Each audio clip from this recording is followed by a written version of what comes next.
O dia que mudou minha vida começou como tantos outros.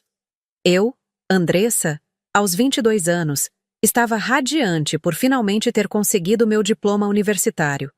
Minha irmã mais velha, Meire, de 28 anos, havia proposto um jantar em família para comemorar minha conquista, algo que me surpreendeu, considerando que ela raramente demonstrava qualquer interesse nas minhas realizações. Saímos para um restaurante elegante nos arredores da cidade. Observei Meire bebendo taça após taça de vinho durante o jantar, enquanto eu me limitava a uma única dose, já que havia me oferecido para dirigir na volta. A noite seguiu com aparente normalidade, mas havia algo no ar que me inquietava. Talvez o sorriso excessivamente largo de Meire, ou a forma como ela insistia para que todos brindassem ao futuro brilhante da irmãzinha. Quando nos preparávamos para ir embora, Meire me puxou pelo braço no estacionamento. Deixe-me dirigir na volta, Andressa. Quero te mostrar um atalho incrível, ela insistiu, as palavras levemente arrastadas pelo álcool. Hesitei, notando seu estado, mas ela foi incisiva. Acha mesmo que sua irmã mais velha não sabe o que faz? Por favor, é meu presente pelo seu diploma. Cedi, relutante, mas me ofereci para dirigir. Ela recusou veementemente. O que aconteceu nos próximos 20 minutos ficaria gravado na minha memória para sempre. Meire acelerava cada vez mais na estrada escura, ignorando meus pedidos desesperados para que diminuísse a velocidade. Relaxa, medrosa! Ela zombava, enquanto o ponteiro do velocímetro subia ininterruptamente. Foi rápido. Uma curva fechada, um grito meu de aviso, o volante girando bruscamente nas mãos dela. E então o impacto. O carro capotou uma vez antes de bater contra uma árvore. Acordei com o gosto metálico de sangue na boca e o som de sirenes ao longe. 3 dias depois, despertei no hospital com hematomas e algumas fraturas. Meire estava na sala ao lado, em estado mais grave. Os médicos disseram que ela teria sequelas permanentes. Problemas de mobilidade na perna esquerda. Foi quando o pesadelo realmente começou. Você assumiu o volante depois que saímos do restaurante. Foram as primeiras palavras de Meire quando nos vimos novamente. Olhei para ela, confusa, achando que o trauma tinha afetado sua memória. O quê? Não! Você insistiu em dirigir mesmo depois de beber. Não foi isso que eu disse à polícia. Ela cortou, olhando-me diretamente nos olhos. E não é isso que nossos pais acreditam. Naquele instante, senti o chão desaparecer sob meus pés. Meire, minha própria irmã, estava me culpando pelo acidente que ela mesma causara. O que eu não sabia ainda era que ela já tinha armado tudo. Falado com uma testemunha, convencido nossos pais, alterado a versão dos fatos nos relatórios. Você é nova, inexperiente ao volante. Bebeu na festa e quis mostrar que sabia dirigir bem. Eu tentei impedir, mas você insistiu. Ela continuou, sua voz tranquila e calculista. É melhor aceitar a culpa, Andressa. Será mais fácil para todos. Enquanto as lágrimas embaçavam minha visão, percebi que acabara de me tornar a vilã da história. A culpada pelo acidente que deixara minha irmã com sequelas permanentes. A irresponsável que destruíra o futuro brilhante de Meire. Naquela tarde, do leito de hospital, vi meu mundo desmoronar. Meus pais entraram no quarto, olhares de decepção e raiva direcionados a mim. Como pôde fazer isso com sua irmã? Foram as únicas palavras que meu pai conseguiu pronunciar antes de sair, arrasado. Minha mãe apenas chorou, incapaz de me encarar. O que eu não sabia naquele momento era que aquela injustiça seria apenas o começo de anos de culpa, vergonha e manipulação. Mas também não sabia que, um dia, a verdade viria à tona, da maneira mais devastadora possível para Meire. Antes do acidente, Meire e eu tínhamos o tipo de relacionamento que muitos descrevem como complicado. Crescemos na mesma casa, mas em universos completamente diferentes. Meire sempre foi a filha dourada, a primogênita cujas conquistas eram celebradas com festas e aplausos. Eu, a caçula que vivia sob sua sombra, constantemente lembrada de como minha irmã tinha chegado lá primeiro, feito melhor, conquistado mais. Ainda assim, havia momentos de genuína conexão entre nós. Lembro-me de quando perdi meu primeiro amor aos 17 anos, e Meire sentou-se na beira da minha cama, afagando meus cabelos enquanto eu chorava por horas. Ou quando ela me ajudou a escolher o vestido para meu baile de formatura, insistindo em pagar por ele como presente. Somos irmãs acima de tudo. Ela costumava dizer nos raros momentos em que baixava a guarda. Talvez por isso, o que veio depois do acidente tenha sido tão devastador. Não era apenas uma pessoa me traindo. Era alguém cujo sangue corria nas minhas veias. Alguém que eu, apesar de todas as diferenças, amava incondicionalmente. Os meses seguintes à alta hospitalar foram um inferno particular. Voltei para a casa dos meus pais, onde Meire também estava se recuperando, e fui recebida com um silêncio gélido. Os olhares acusatórios, os sussurros que cessavam quando eu entrava em um cômodo, o clima de luto constante, tudo isso pelos sonhos destruídos de minha irmã. Meire aproveitou-se da situação como uma maestrina conduzindo sua orquestra de manipulação. Exagerava seus gemidos de dor quando alguém entrava no quarto. Recusava minha ajuda com veemência teatral. Não, obrigada. Já me causou dano suficiente. Quando amigos ou parentes vinham visitá-la, narrava versões cada vez mais dramáticas do acidente, sempre me colocando como a vilã imprudente que havia arruinado sua vida. Ela insistiu em dirigir, mesmo depois de beber tanto. Eu implorei, juro que implorei para que me deixasse assumir o volante. Ela contava, lágrimas nos olhos, enquanto eu escutava tudo do corredor, meu estômago revirando de angústia e indignação. O pior era ver como todos acreditavam nela sem questionar. Nossos pais, que deveriam nos conhecer melhor que ninguém, abraçaram sua versão sem um único momento de dúvida. Minha mãe passou a me tratar como uma estranha, servindo minhas refeições em silêncio, respondendo minhas perguntas com monossílabos. Meu pai mal conseguia me olhar nos olhos. Tentei me defender, é claro. Nas primeiras semanas, tentei desesperadamente contar minha versão, explicar que Meire estava bêbada, que ela havia insistido em dirigir. Por que eu mentiria sobre isso? Perguntei à minha mãe certa noite em lágrimas. Sua resposta foi devastadora. Para fugir da responsabilidade, Andressa. Sempre foi assim com você. Busquei ajuda externa. Procurei a polícia para esclarecer o caso, mas descobri que Meire já havia prestado depoimento, respaldada por uma testemunha. Um homem que supostamente passava pelo local no momento do acidente e a viu me entregando as chaves do carro antes de partirmos do restaurante. Mais tarde descobriria que essa testemunha havia sido comprada por uma quantia considerável. O relatório policial estava fechado. Eu, Andressa, dirigia o veículo no momento do acidente. O teste de alcoolemia que fizeram em mim no hospital mostrava uma quantidade mínima de álcool, compatível com a única taça que bebi. Mas Meire, astutamente, já havia plantado a narrativa de que eu não aguentava bem a bebida e que ficava irresponsável mesmo com pouco álcool. Aos poucos, deixei de tentar me defender. A parede de descrença era alta demais para escalar. Em vez disso, comecei a me retrair. Abandonei planos de pós-graduação. Evitava encontros com amigos. Parei de frequentar eventos familiares.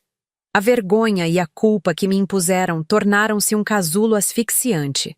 Os comentários dos familiares perfuravam minha alma como agulhas envenenadas. Uma pena que Meire nunca mais poderá dançar como antes, dizia uma tia. Ela tinha um futuro tão promissor, lamentava um tio. E o pior, você deveria compensá-la pelo resto da vida, Andressa. 6 meses após o acidente, encontrei meu pai chorando sozinho na varanda de casa. Quando perguntei o que havia acontecido, ele apenas balançou a cabeça. Meire recebeu a notícia hoje. Jamais poderá ter filhos naturalmente devido aos danos internos do acidente. Foi como receber um soco no estômago. Não apenas porque era mais uma consequência trágica, mas porque naquele instante, percebi que Meire havia mentido novamente. Os médicos nunca mencionaram qualquer dano reprodutivo. Naquela noite, fui até o quarto dela. Encontrei-a admirando-se no espelho, testando diferentes penteados, sem qualquer sinal da depressão profunda que demonstrava quando estávamos em família. "Por que está fazendo isso comigo?" perguntei, minha voz trêmula. Ela virou-se lentamente, e pela primeira vez desde o acidente, vi seu verdadeiro rosto. Não a máscara de vítima que usava para o mundo, mas a expressão calculista de quem sabia exatamente o que estava fazendo. "Porque alguém tem que pagar, Andressa. E não vai ser eu." Foi naquele momento que a última semente de esperança em reconciliação morreu dentro de mim. E talvez, ali mesmo, no silêncio daquele quarto, tenha nascido a primeira semente do que viria a ser minha vingança. 2 anos se passaram desde o acidente. 2 anos de exílio emocional, de ser a ovelha negra da família, de viver sob o peso de uma culpa que não era minha. Durante esse tempo, Meire floresceu em seu papel de vítima. Conseguiu um emprego que permitia trabalho remoto, garantindo que pudesse superar suas limitações físicas. Recebia atenção constante, simpatia interminável e, claro, ajuda financeira dos nossos pais para tratamentos que duvidava serem realmente necessários. Eu havia me mudado para um pequeno apartamento a 30 minutos de distância, suficientemente longe para respirar, perto o bastante para manter as aparências nas raras ocasiões em que era convidada para eventos familiares. Trabalhava em uma editora, revisando textos alheios, um trabalho que exigia concentração suficiente para me distrair dos meus próprios pensamentos obscuros. Foi numa dessas reuniões familiares obrigatórias, um almoço de domingo, que a primeira fagulha de mudança acendeu em mim.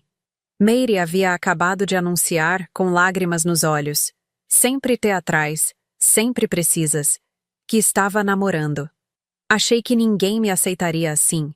"Danificada", ela disse, enquanto nossos pais a abraçavam, emocionados. O novo namorado, Eduardo, era herdeiro de uma construtora importante na região. Alto, de boa aparência e, principalmente, rico. Era evidente que Meire havia feito a pesca perfeita. Logo ele estava integrado à família, tratando meus pais como se fossem seus, olhando para mim com aquela mistura de pena e desconfiança que Meire certamente havia cultivado com suas histórias. Naquele mesmo domingo, enquanto ajudava minha mãe na cozinha, sempre tentando inutilmente reconquistar seu afeto, ouvi Eduardo e Meire conversando na varanda. Aproximei-me silenciosamente, um hábito que havia desenvolvido para me proteger das falsidades de minha irmã. "Ainda não acredito que sua própria irmã fez isso com você", dizia ele, a voz carregada de indignação. "Andressa sempre foi impulsiva", respondeu Meire, sua voz suave como sempre ficava quando mentia. "Acho que no fundo ela sofre por saber que arruinou minha vida. Por isso, nem sequer tento cobrar nada dela. Seria cruel, você não acha?" Foi então que algo em mim se rompeu. Não como uma explosão violenta, mas como um dique que lentamente cede à pressão da água, liberando uma força que não pode mais ser contida. Percebi, naquele instante, que Meire jamais pararia de se alimentar da minha desgraça. Que ela continuaria a construir sua vida sobre a narrativa de ser vítima da irmã irresponsável. Que eu sempre seria a vilã da história, a menos que eu mudasse a história. Naquela noite, deitada em minha cama, permiti-me pela primeira vez considerar a ideia de me vingar. Não com violência ou fúria cega, mas com a verdade. A verdade que eu sabia existir em algum lugar, escondida sob camadas de mentiras cuidadosamente construídas por Meire. Na manhã seguinte, com uma determinação que não sentia há anos, comecei a pesquisar sobre o acidente. Descobri que os registros policiais eram públicos, embora não facilmente acessíveis. Precisaria de contatos, de influência que eu não tinha. Mas havia outra possibilidade: o restaurante onde jantamos naquela noite fatídica. Com a desculpa de estar escrevendo uma matéria sobre estabelecimentos tradicionais da cidade, consegui marcar uma conversa com o gerente. Ele não se lembrava de nós especificamente, afinal fazia mais de 2 anos. Mas quando mencionei a data, seu semblante mudou. "Ah, a noite do acidente na estrada principal?" Terrível! Tivemos que prestar depoimento à polícia sobre clientes que estiveram aqui. Meu coração acelerou. Por acaso, vocês teriam gravações das câmeras de segurança daquela noite? Ele balançou a cabeça. Infelizmente não. Mantemos as gravações por apenas 6 meses. Mas... Ele hesitou, e eu contive a respiração. Tenho boa memória para rostos. E lembro de uma moça bebendo bastante naquela noite. Estava comemorando algo. Foi embora cambaleando levemente. Ali estava, uma primeira fagulha. Alguém que lembrava da verdade, mesmo que parcialmente. Agradeci ao gerente e saí, sentindo algo que não experimentava havia muito tempo. Esperança. Nas semanas seguintes, tornei-me uma investigadora da minha própria tragédia. Descobri que o bar do restaurante mantinha um sistema separado de registro das comandas, e que esses registros eram guardados por mais tempo por questões fiscais. Consegui, não sem dificuldade, uma cópia da comanda daquela noite. 6 taças de vinho tinto na conta de Meire, uma única taça de espumante na minha. Outro fio solto no tecido de mentiras era a misteriosa testemunha. Após uma busca minuciosa, descobri seu nome, Rogério Campos, um homem de meia-idade com um histórico problemático e várias dívidas. Coincidentemente, ou não, pouco depois do acidente, Rogério havia comprado um carro novo e quitado um empréstimo significativo. A cada nova descoberta sentia o plano se formando em minha mente. Não seria rápido, nem fácil, mas seria justo. Comecei a guardar cada evidência, cada documento, cada prova que desmentisse a narrativa cuidadosamente construída por Meire. O ponto crucial veio 3 meses depois, quando encontrei, em um post antigo de rede social, uma foto tirada por um cliente do restaurante na noite do acidente.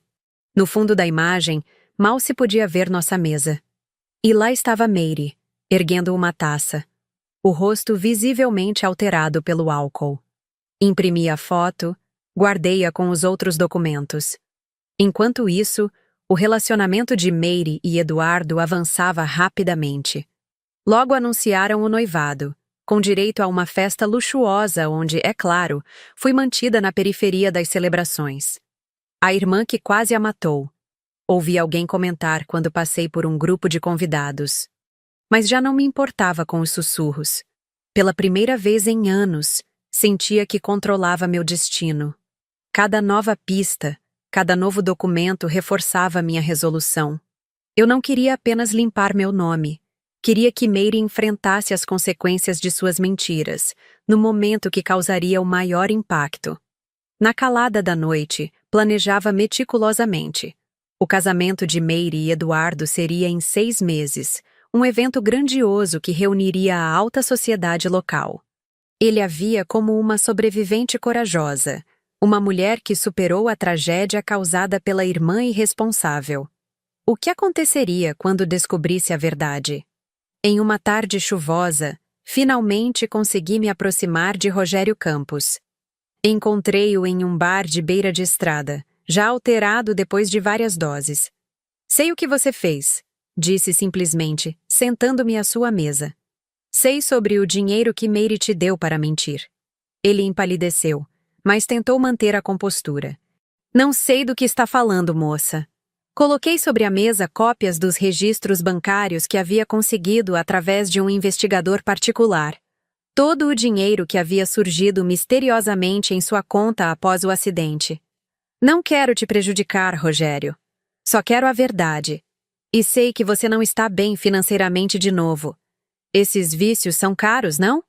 Nossos olhares se encontraram em um momento de entendimento mútuo. Ele precisava de dinheiro, novamente. E eu precisava da verdade. Antes de sair do bar naquela noite, tinha em mãos uma declaração escrita e assinada por ele, confessando a falsa testemunha, o suborno, toda a trama arquitetada por Meire. A fagulha havia se transformado em chama. E agora, com cada prova cuidadosamente coletada, com cada mentira que eu poderia desmascarar, essa chama crescia, pronta para iluminar a verdade no momento exato em que causaria mais impacto. O casamento de Meire, o ápice de sua nova vida construída sobre minhas ruínas, seria o cenário perfeito para minha justiça. A contagem regressiva começava. E pela primeira vez em anos, dormi sem o peso da culpa falsa sobre meus ombros. Nos meses que antecederam o casamento de Mary, minha vida se dividiu em duas realidades distintas. Externamente, continuava sendo a mesma Andressa, calada, submissa, carregando o fardo da culpa imposta.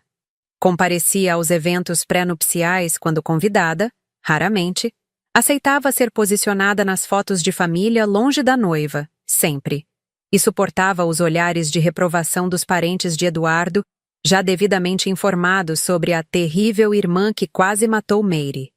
Mas, internamente, eu era outra pessoa. Metódica, determinada, calculista. Cada peça do quebra-cabeça que montava me dava mais força, alimentava minha resolução. Não era apenas sobre vingança, era sobre justiça, sobre verdade, sobre finalmente respirar livre do peso de uma mentira que havia definido minha existência por anos. Minha investigação ramificou-se em várias frentes. O testemunho de Rogério era crucial, mas precisava de mais. Descobri que o hospital onde fomos atendidas após o acidente mantinha registros detalhados dos exames realizados. Com a ajuda de uma antiga colega de faculdade que agora trabalhava no setor administrativo, consegui acessar os resultados do exame toxicológico completo de Mary, que, convenientemente, nunca havia sido anexado ao processo policial. Os números não mentiam. O nível de álcool no sangue dela estava muito acima do permitido para dirigir. Na ficha, uma observação do médico plantonista mencionava: paciente apresentava sinais claros de embriaguez ao dar entrada. Essa informação havia sido deliberadamente omitida nas investigações posteriores. Outro elemento crucial eram as gravações do meu celular. Naquela noite, eu havia feito algumas fotos e pequenos vídeos no restaurante, comemorando minha formatura. Em um deles, captei sem querer Mary ao fundo, visivelmente alterada, erguendo uma taça e brindando ruidosamente com um garçom constrangido. O timestamp do vídeo confirmava. Era menos de 1 hora antes do acidente. Enquanto coletava essas provas, mantinha-me informada sobre os preparativos do casamento. Eduardo vinha de uma família tradicional e extremamente preocupada com aparências. O evento seria o acontecimento social do ano, com mais de 300 convidados, incluindo políticos, empresários e figuras importantes da cidade. Perfeito para uma revelação pública. A questão era: como apresentar todas essas evidências de maneira irrefutável, no momento exato? A resposta veio de onde menos esperava. Em uma das raras visitas à casa dos meus pais, encontrei um cartão da empresa responsável pela organização do casamento. Experiências inesquecíveis.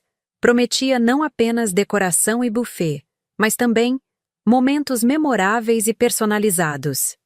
Entre os serviços listados, um chamou minha atenção imediatamente: projeção multimídia para homenagens e recordações. Na semana seguinte, marquei uma reunião com a empresa. Apresentei-me como uma prima da noiva que queria fazer uma surpresa especial. Algo realmente emocionante que mostre a verdadeira Mary, expliquei à coordenadora, uma mulher entusiasmada que não fazia ideia do significado real das minhas palavras.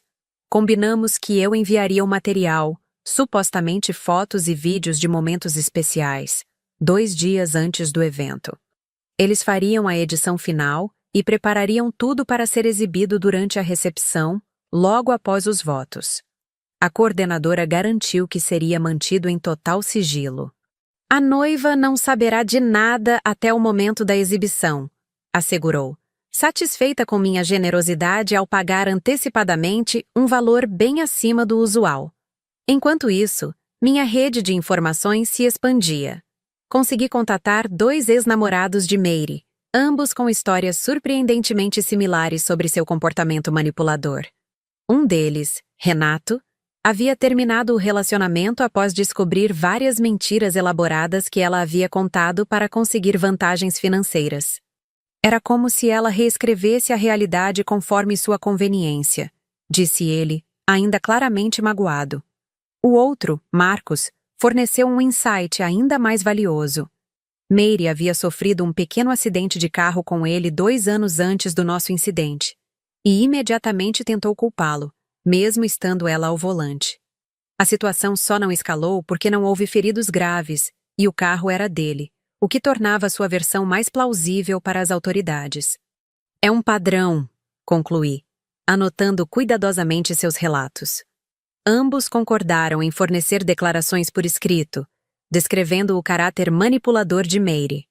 Não usariam necessariamente em meu plano principal, mas seriam um reforço valioso caso alguém questionasse minha credibilidade.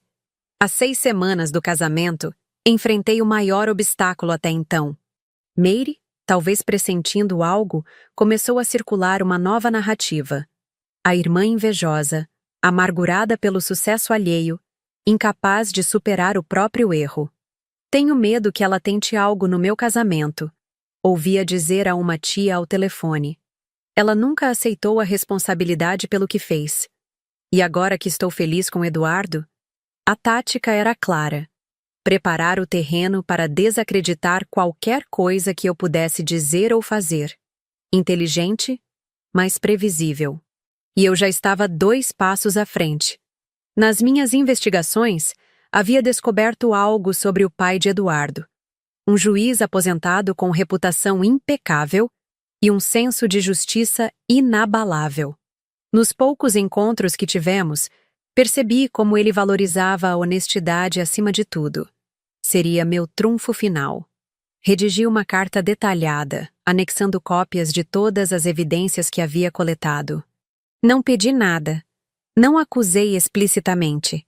Apenas apresentei os fatos de maneira objetiva e clara, questionando por que tantas evidências haviam sido ignoradas na investigação oficial. Não espero que acredite em mim imediatamente, escrevi no final. Apenas peço que analise esses documentos com o mesmo senso de justiça que guiou sua carreira. A verdade está aqui, entre estas páginas. Enviei o pacote para o escritório de advocacia, onde ele ainda mantinha uma sala, com instruções específicas para ser entregue 3 dias antes do casamento. Tempo suficiente para que ele analisasse tudo, mas não para que interferisse no meu plano principal. Era um seguro extra, caso algo desse errado durante a cerimônia. Há 2 semanas do grande dia, recebi um telefonema inesperado. Era o médico plantonista que havia nos atendido no hospital após o acidente. Minha colega da administração havia mencionado minhas buscas para ele, e após todos esses anos, ele decidiu falar. Sempre achei estranho como o caso foi conduzido, admitiu. Sua irmã estava claramente embriagada quando deu entrada. Coloquei isso no relatório, mas depois o documento foi, digamos, revisado. Por que está me contando isso agora? Perguntei, surpresa com essa reviravolta. Houve uma pausa desconfortável. Porque aquele relatório alterado me assombra há anos. E porque ouvi que ela vai se casar com o filho do juiz Sampaio. Conheci o pai dele, um homem íntegro. Não me parece justo que essa união seja baseada em mentiras. Naquele mesmo dia, ele me enviou uma cópia digitalizada do relatório original, com sua assinatura e carimbo. Mais uma peça crucial do quebra-cabeça. À medida que o casamento se aproximava, intensifiquei os preparativos finais. Organizei todas as evidências em uma apresentação clara e impactante. Os registros do restaurante, os exames toxicológicos, as declarações de Rogério e do médico, os vídeos do celular, tudo cronologicamente arranjado para contar a verdade incontestável. Na véspera do casamento, durante o jantar de ensaio ao qual não fui convidada, enviei o arquivo finalizado para a empresa de eventos. A homenagem especial para Mary, como havia prometido. A coordenadora confirmou o recebimento, entusiasmada com o que acreditava ser uma surpresa emocionante. Naquela noite, sozinha em meu apartamento, olhei para o vestido simples e discreto que usaria no dia seguinte. Não era o modelo elegante que uma irmã da noiva normalmente escolheria, mas serviria ao propósito. Não queria chamar atenção antes da hora certa. Senti uma estranha calma me envolver. Durante anos, vivi como uma criminosa por um crime que não cometi. Amanhã, a verdade seria revelada não apenas para nossa família, mas para todos os que importavam no mundo de Mary. O castelo de mentiras que ela construiu desmoronaria, e eu estaria lá para testemunhar. Não era apenas vingança, era redenção, era justiça, era finalmente o fim de um pesadelo. Adormeci tranquila, sabendo que o dia seguinte marcaria não o começo da nova vida de Mary, mas o recomeço da minha. O dia do casamento de Mary amanheceu com um céu perfeitamente azul, como se o próprio universo conspirasse para criar o cenário ideal do dia perfeito, que minha irmã tanto alardeava nas redes sociais. Acordei cedo, com uma estranha sensação de leveza. A calma que precede não a tempestade, mas a libertação. Segui minha rotina matinal meticulosamente, cada gesto calculado para não despertar suspeitas.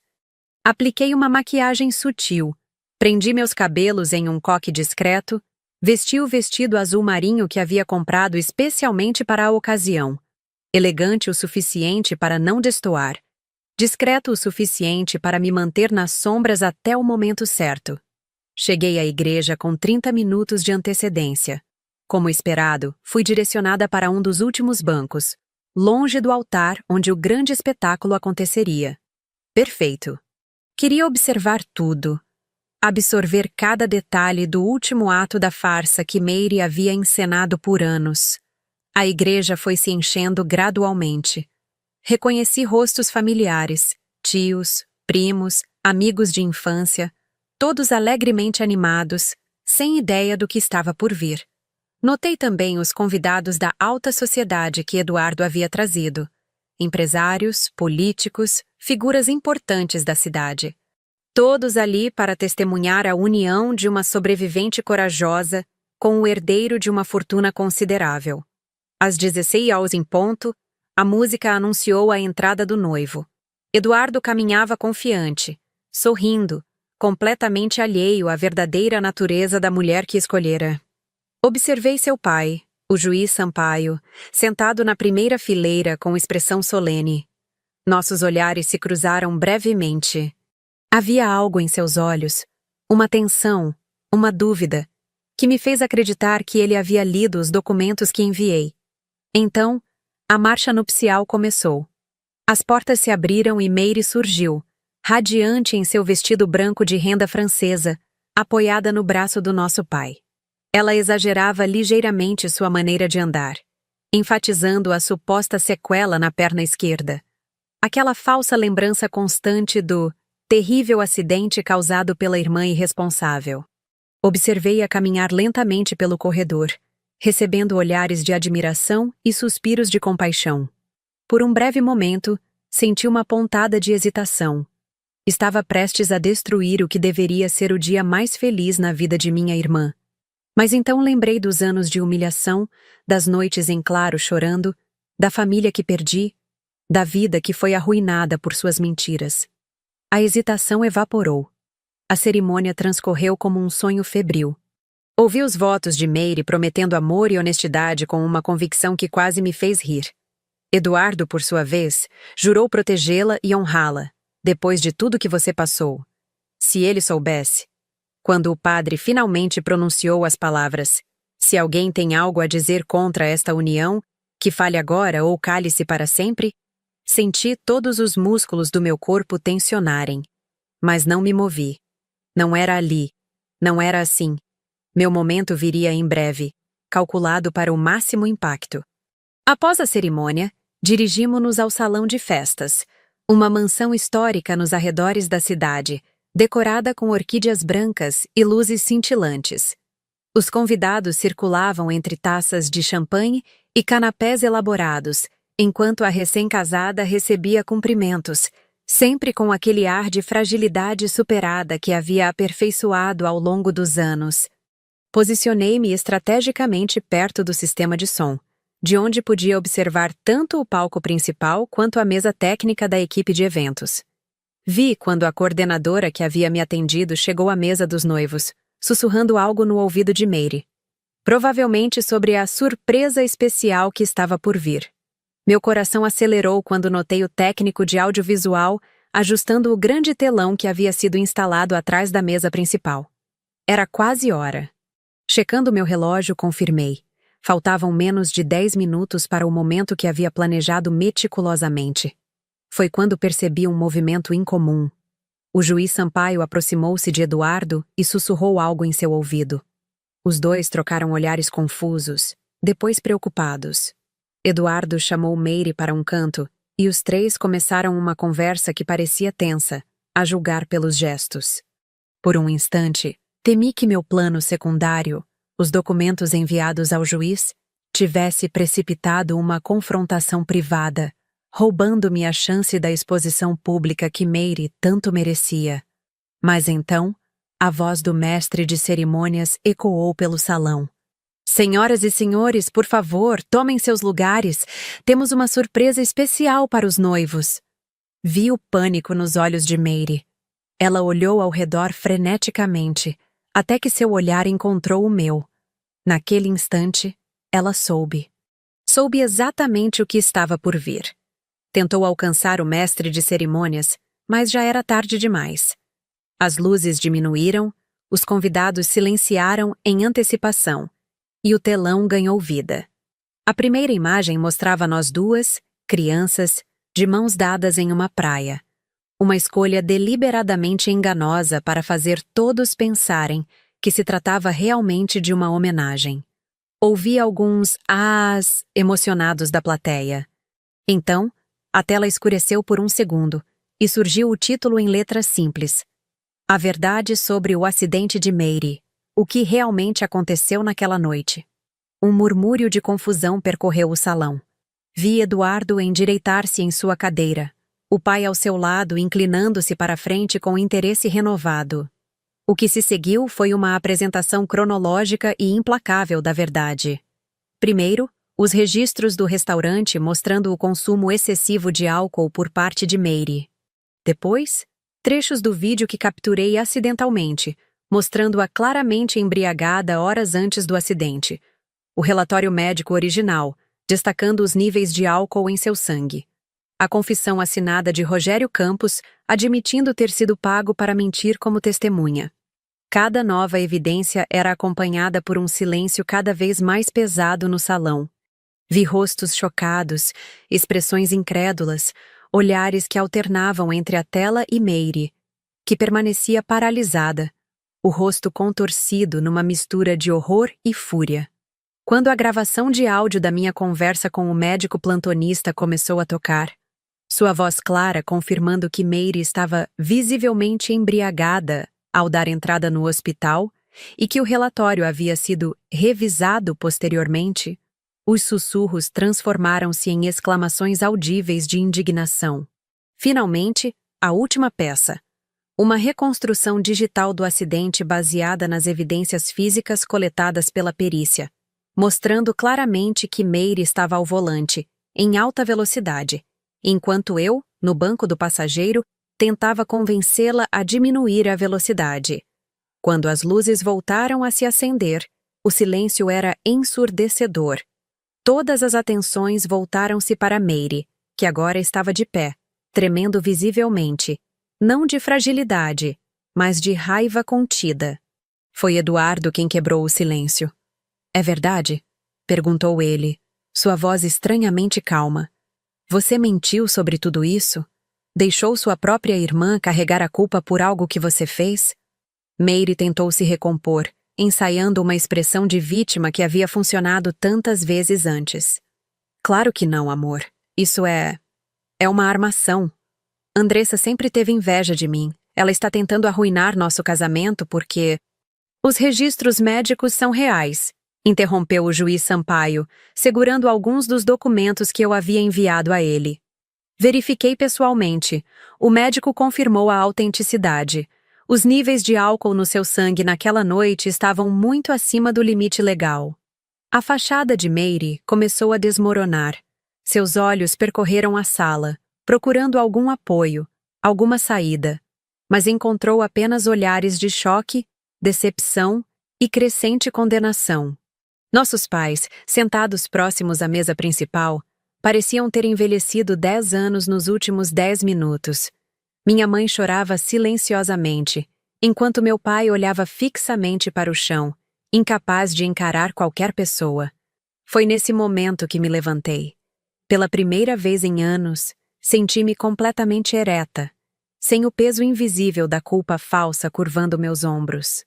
Caminhei lentamente até o centro do salão, todos os olhares agora divididos entre mim e Mary. Por 3 anos carreguei a culpa por algo que não fiz. Falei, minha voz surpreendentemente firme. Por 3 anos perdi minha família, minha reputação, minha paz. Tudo porque minha própria irmã preferiu me sacrificar a assumir a responsabilidade por suas ações. Virei-me para Eduardo, que parecia devastado. Sinto muito que tenha descoberto a verdade assim, no seu casamento. Mas você merecia saber com quem estava se casando. O salão permaneceu em silêncio absoluto enquanto eu me dirigia para a saída. No caminho, passei por Mary, que me encarava com um ódio visceral. Você arruinou tudo, sibilou ela. Parei e olhei diretamente em seus olhos. Não, Mary. Você fez isso sozinha, no momento em que decidiu construir sua felicidade sobre a minha destruição. Ao chegar às portas do salão, olhei para trás uma última vez. Vi Eduardo removendo lentamente a aliança do dedo, enquanto o juiz Sampaio colocava uma mão em seu ombro.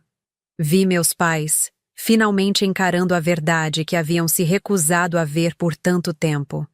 E vi Mary, sozinha no centro de seu próprio casamento, a máscara completamente caída, finalmente exposta por quem realmente era. Saí para a noite estrelada, respirando profundamente o ar da libertação.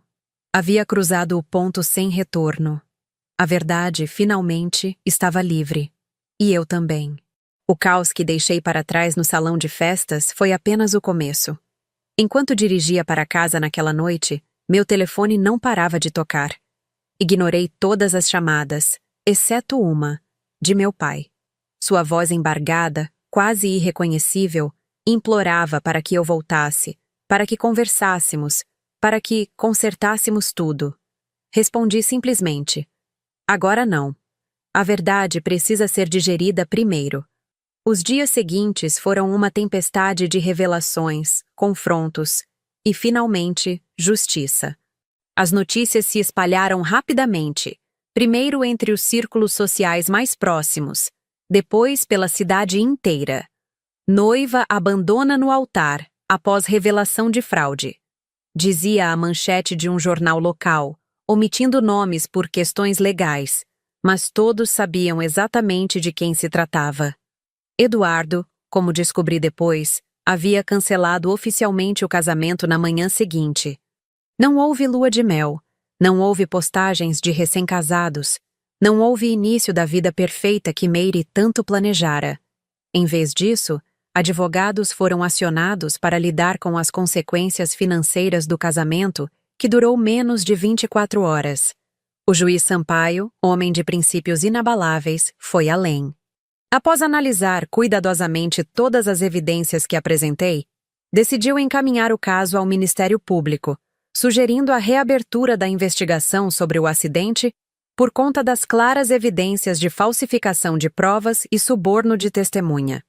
Foi na quinta-feira após o casamento que finalmente concordei em encontrar meus pais. Escolhi um café neutro no centro da cidade.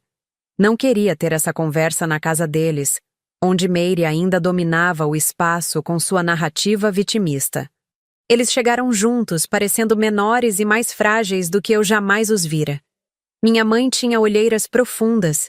Meu pai parecia ter perdido peso em apenas alguns dias.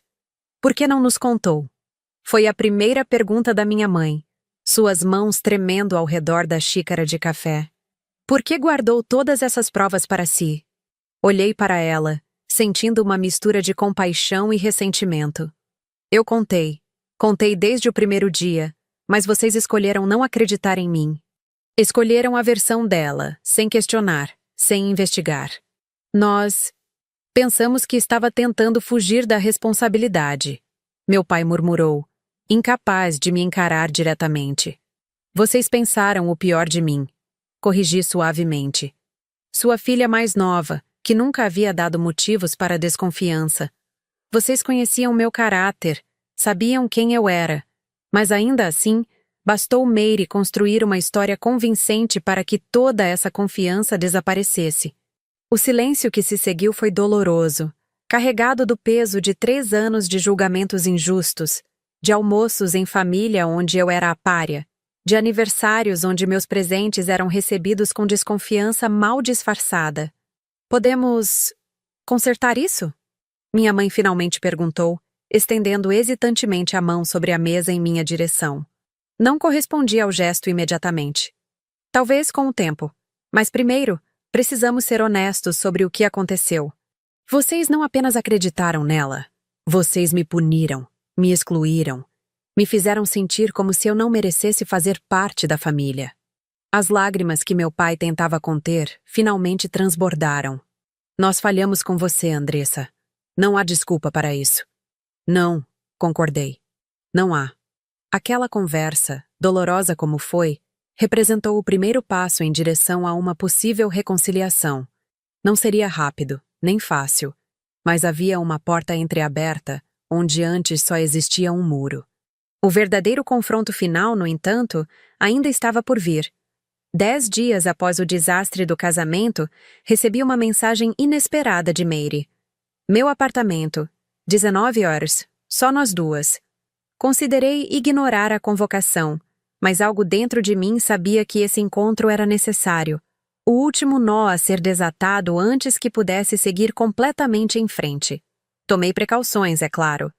Avisei uma amiga onde estaria, deixei meu celular gravando no bolso, estacionei onde as câmeras de segurança do prédio pudessem registrar minha chegada e saída. O apartamento de Mary, o luxuoso presente de noivado de Eduardo, já mostrava sinais de abandono. Caixas empilhadas no corredor, quadros retirados das paredes deixando marcas retangulares mais claras na pintura. Ela abriu a porta ao terceiro toque da campainha e quase não reconheci minha irmã. A Mary que eu conhecia era meticulosa com sua aparência, especialmente quando sabia que enfrentaria um confronto. Mas a mulher à minha frente parecia ter desistido de todas as fachadas. Cabelo despenteado, olheiras profundas, roupas amassadas que pareciam ser as mesmas de dias atrás. Entre, disse secamente, dando-me passagem. Quer algo para beber? Talvez champanhe? Afinal, estamos comemorando minha ruína, não é? Ignorei a provocação e a segui até a sala de estar, onde mais caixas se acumulavam. Está de mudança? Um riso amargo escapou de seus lábios. Obviamente. Eduardo cancelou o contrato deste lugar. Tenho até o fim do mês para desaparecer. Para onde vai? Perguntei genuinamente curiosa. Por que se importa? Ela se virou para mim, olhos faiscando com raiva contida. Conseguiu o que queria, não foi? Destruiu meu casamento, minha reputação, meu futuro. Mantive-me calma, recusando-me a ser arrastada para seu jogo de manipulação. Não, Mary. Eu apenas expus a verdade que você tentou enterrar. Foram suas ações que destruíram tudo isso. Ela caminhou até a janela, olhando para a cidade lá embaixo. Por um momento, pensei ter visto um lampejo da antiga Mary. Calculista, preparando seu próximo movimento. Mas quando se virou, havia apenas exaustão em seu rosto. Por que agora? Por que esperar 3 anos? A pergunta me pegou de surpresa. Era quase como se ela estivesse admitindo tudo, sem precisar dizer as palavras explicitamente. Porque precisava que fosse perfeito, respondi honestamente. Precisava de provas irrefutáveis. E, principalmente, precisava que você estivesse no auge da sua felicidade construída sobre minhas ruínas. Ela deu outro riso seco, mas não havia humor nele. Vingança servida fria. Devo admitir, nunca pensei que você tivesse isso em você, irmãzinha. Não me conhecia tão bem quanto pensava. Mary caminhou até uma das caixas, remexeu dentro dela e retirou uma garrafa de uísque pela metade. Serviu-se generosamente, sem me oferecer. Sabe o que é irônico? Eu realmente acreditei, depois de um tempo, na minha própria mentira. Contei essa história tantas vezes que começou a parecer verdade. Isso não é ironia, Mary. É auto-engano. Ela tomou um longo gole, encarando-me por cima do copo. E agora? Vai processar-me? Quer dinheiro? O que mais pretende tirar de mim? Observei-a cuidadosamente. Mesmo agora, encurralada, derrotada, Mary ainda me via como a antagonista de sua história, a irmã invejosa que queria seu mal. Ela era incapaz de compreender que tudo o que eu queria era justiça. Era respirar livre da culpa que ela havia me imposto. Não quero nada de você, respondi calmamente. O juiz Sampaio já encaminhou o caso ao Ministério Público. O que acontecer agora está nas mãos da Justiça. A informação pareceu atingi-la como um golpe físico. O copo escorregou de seus dedos, derramando uísque no carpete claro. Você não pode estar falando sério. Eles podem me prender por isso. Por fraudar evidências? Por subornar testemunhas? Por prestar falso testemunho? Mantive minha voz neutra, apenas enumerando fatos. Sim, essas são consequências possíveis. Pela primeira vez desde que a conhecia, vi verdadeiro pânico nos olhos de Mary. Não o pânico encenado que ela utilizava para manipular as pessoas, mas medo real, visceral. Você não pode fazer isso comigo, Andressa. Sou sua irmã. Você se lembrou disso quando me culpou pelo acidente? Quando destruiu minha reputação? Quando me fez perder 3 anos da minha vida carregando uma culpa que não era minha? Seu rosto contorceu-se numa máscara de desespero. Por um momento, pensei que ela fosse apelar para a pena, implorar por misericórdia. Em vez disso, algo pareceu quebrar dentro dela. A fachada desmoronou completamente. Eu tinha tudo planejado, gritou subitamente, a voz embargada pela raiva e pelo álcool. Eduardo, a casa no condomínio fechado, a vida que eu merecia. Tudo arruinado porque você não conseguiu simplesmente aceitar seu papel. Meu papel como bode expiatório para suas escolhas irresponsáveis? Seu papel como a irmã insignificante, a que ninguém nota. A que poderia carregar esse fardo sem que fizesse diferença para alguém? Suas palavras atravessaram o espaço entre nós como lâminas afiadas, revelando finalmente a verdade nua e crua de como ela me via. Não como uma irmã, nem mesmo como uma rival, mas como alguém dispensável, cuja vida poderia ser sacrificada no altar de suas ambições. Essa é a diferença entre nós, Mary, disse calmamente, levantando-me para sair. Você enxerga pessoas como peças em um jogo que existe para seu benefício. Eu vejo seres humanos com direito à verdade e à justiça. Caminhei até a porta, sentindo seu olhar furioso nas minhas costas. Quando me virei para uma última despedida, vi algo que nunca havia visto antes no rosto de minha irmã. Derrota absoluta. Você venceu, Andressa, ela murmurou, a voz quase inaudível. Não se trata de vencer ou perder, Mary. Nunca foi uma competição. Era sobre verdade. Deixei o apartamento sem olhar para trás. No elevador, respirei profundamente, sentindo o peso de anos de ressentimento finalmente se dissipando. O confronto final havia acabado, e pela primeira vez desde o acidente, senti-me verdadeiramente livre. Nas semanas seguintes, a vida de Mary desmoronou completamente. Eduardo seguiu com a anulação do casamento, citando fraude e má-fé como motivos. O caso reaberto pelo Ministério Público avançou rapidamente, com Rogério Campos colaborando integralmente em troca de redução de pena. Mary eventualmente foi indiciada por diversos crimes, incluindo falsificação de provas e suborno de testemunha. Enquanto isso, minha vida finalmente tomava o rumo que havia sido interrompido 3 anos antes. Recebi diversas mensagens de apoio de amigos e familiares que, envergonhados, reconheciam seu erro em me julgar. Meus pais iniciaram terapia familiar comigo, um processo doloroso, mas necessário para reconstruir nossa relação.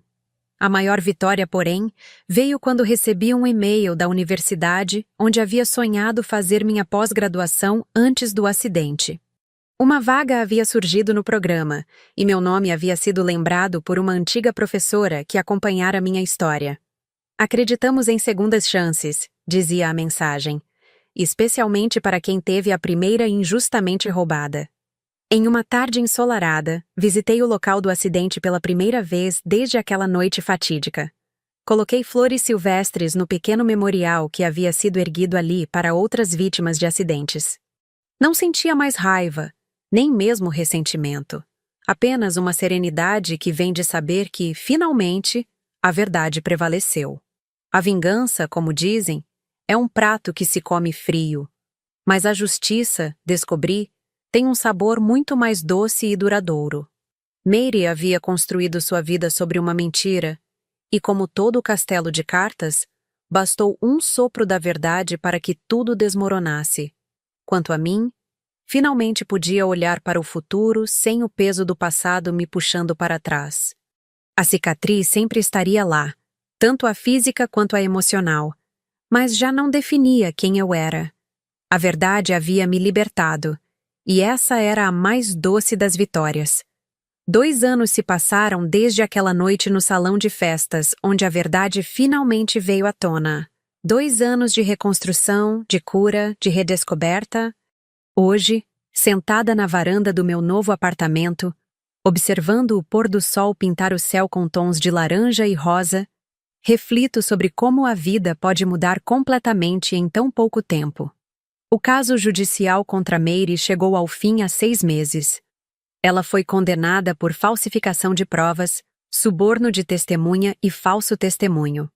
Devido à natureza dos crimes e à colaboração tardia com a justiça, recebeu uma sentença de liberdade condicional e serviço comunitário, além de uma indenização substancial que deve me pagar pelos danos causados. O dinheiro, ironicamente, foi o que menos me importou. Investi a maior parte na fundação que criei para ajudar vítimas de acidentes de trânsito e suas famílias, especialmente aquelas que enfrentam batalhas judiciais complicadas. O que sobrou, usei para financiar a conclusão do meu mestrado em psicologia, com foco em trauma e recuperação. Uma escolha de carreira diretamente inspirada pela minha própria jornada. Nossa família nunca mais foi a mesma, e talvez isso seja algo bom. As mentiras de Mary haviam criado uma dinâmica familiar tóxica, baseada em aparências e papéis rígidos que cada um de nós deveria desempenhar. Quando tudo veio abaixo, fomos forçados a reconstruir nossos relacionamentos sobre fundações mais honestas. Meus pais, após meses de terapia familiar, finalmente compreenderam a profundidade de sua falha em me proteger, em acreditar em mim. O processo de perdão foi lento e ainda está em andamento, mas hoje podemos sentar juntos para um jantar sem que o fantasma da culpa e do ressentimento paire sobre nós. Eles aprenderam a me ver, realmente me ver, pela pessoa que sou, não pela sombra que Mary projetava sobre mim. Quanto à própria Mary, nosso último encontro foi durante o julgamento final. Ela parecia uma versão desbotada de si mesma. Sem a arrogância, sem o brilho calculista nos olhos, apenas uma mulher confrontando as consequências de suas escolhas. Nossos olhares se cruzaram brevemente quando a sentença foi lida. Não havia raiva em seus olhos, nem súplica, apenas uma espécie de reconhecimento resignado. Ouvi dizer que ela se mudou para outra cidade, recomeçando em um lugar onde ninguém conhece sua história. Parte de mim espera que ela encontre um caminho melhor, que aprenda com seus erros. Outra parte, mais cautelosa, sabe que pessoas como Mary raramente mudam fundamentalmente. De qualquer forma, ela não faz mais parte da minha vida, e essa separação definitiva foi essencial para minha cura. Eduardo, surpreendentemente, tornou-se um aliado inesperado. Depois que a poeira baixou, ele me procurou para conversar. Queria agradecer, disse ele, por me salvar de um casamento baseado em mentiras. Com o tempo, desenvolvemos uma amizade respeitosa. Ele agora dirige um projeto de segurança no trânsito financiado pela empresa de sua família. Mais uma vida transformada pelo turbilhão que Mary criou. O juiz Sampaio, antes de se aposentar definitivamente, fez questão de me convidar para um café. Em 40 anos de carreira, poucas vezes vi alguém lutar pela verdade com tanta dignidade e determinação. Disse-me ele, com aquela solenidade característica. Você não apenas recuperou sua própria reputação, mas também restaurou minha fé na justiça por vias não convencionais.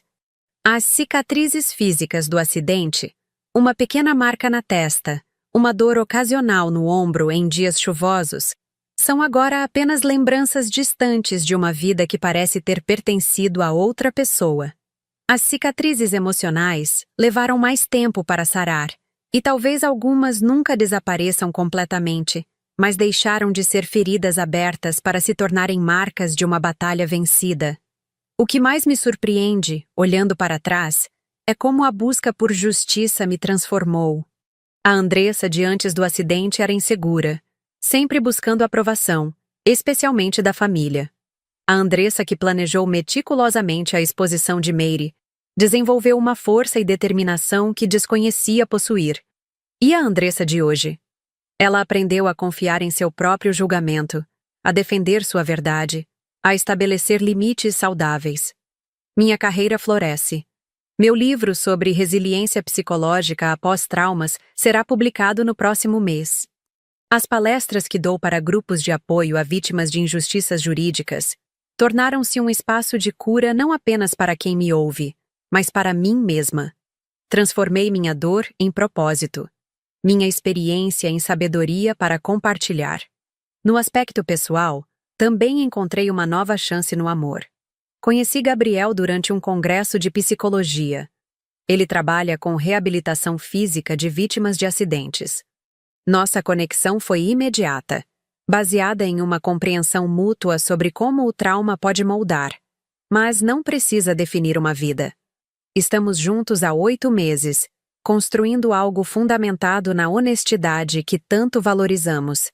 Às vezes, pessoas me perguntam se me arrependo de ter aguardado tanto tempo, de ter planejado a exposição de Mary da maneira que fiz. Se não teria sido mais simples confrontá-la privadamente, buscar a reconciliação, perdoar e seguir em frente. Minha resposta é sempre a mesma. Algumas mentiras são tão grandes, algumas traições tão profundas, que apenas a verdade completa e incontestável pode trazer verdadeira cura. Não se tratava apenas de vingança, embora não negue a satisfação que senti ao ver Mary finalmente enfrentar as consequências de suas ações.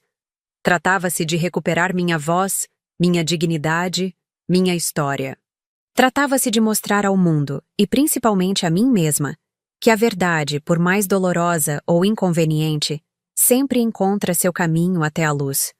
Algumas pessoas me julgam por não ter perdoado Mary, por não ter buscado reconciliação com minha irmã. Aprendi a não me importar com esses julgamentos. O perdão, quando vem, deve ser genuíno, não uma obrigação social ou familiar. E algumas ações simplesmente rompem laços de maneira irreparável. O que Mary fez não foi apenas mentir sobre um acidente. Foi tentar deliberadamente destruir minha vida para salvar a dela, e depois continuar a se alimentar da minha desgraça por anos. Há limites até mesmo para os laços de sangue. Esta noite, enquanto as últimas cores do pôr do sol desvanecem no horizonte, sinto uma paz que parecia impossível há alguns anos. Meu telefone vibra com uma mensagem de Gabriel. Ele está a caminho com o jantar. Meu calendário me lembra que amanhã tenho uma palestra para estudantes de direito sobre ética e justiça. Na estante ao lado, as provas do meu livro aguardam revisão final. Esta é minha vida agora, construída com minhas próprias mãos, sobre a verdade que lutei para revelar. O caminho foi mais longo e mais doloroso do que jamais poderia ter imaginado, mas cada passo valeu a pena. Se há uma lição que aprendi, e que compartilho com todos que cruzam meu caminho, é que a verdade sempre encontra seu momento. Pode demorar semanas, meses ou anos, mas eventualmente vem à tona, como óleo sobre a água. E quando isso acontece, não importa quão elaborada seja a mentira, quão poderoso seja o mentiroso, a verdade prevalece. Mary tentou reescrever nossa história, colocando-me como vilã de sua narrativa cuidadosamente construída. Por um tempo, conseguiu. Mas no final, recuperei não apenas minha inocência aos olhos do mundo, mas também meu direito de escrever minha própria história. Uma história de resiliência, de justiça e, finalmente, de paz. O sol se põe completamente agora, dando lugar às primeiras estrelas da noite. Amanhã será um novo dia. Um dia sem o peso do passado, sem a sombra da injustiça. Um dia inteiramente meu.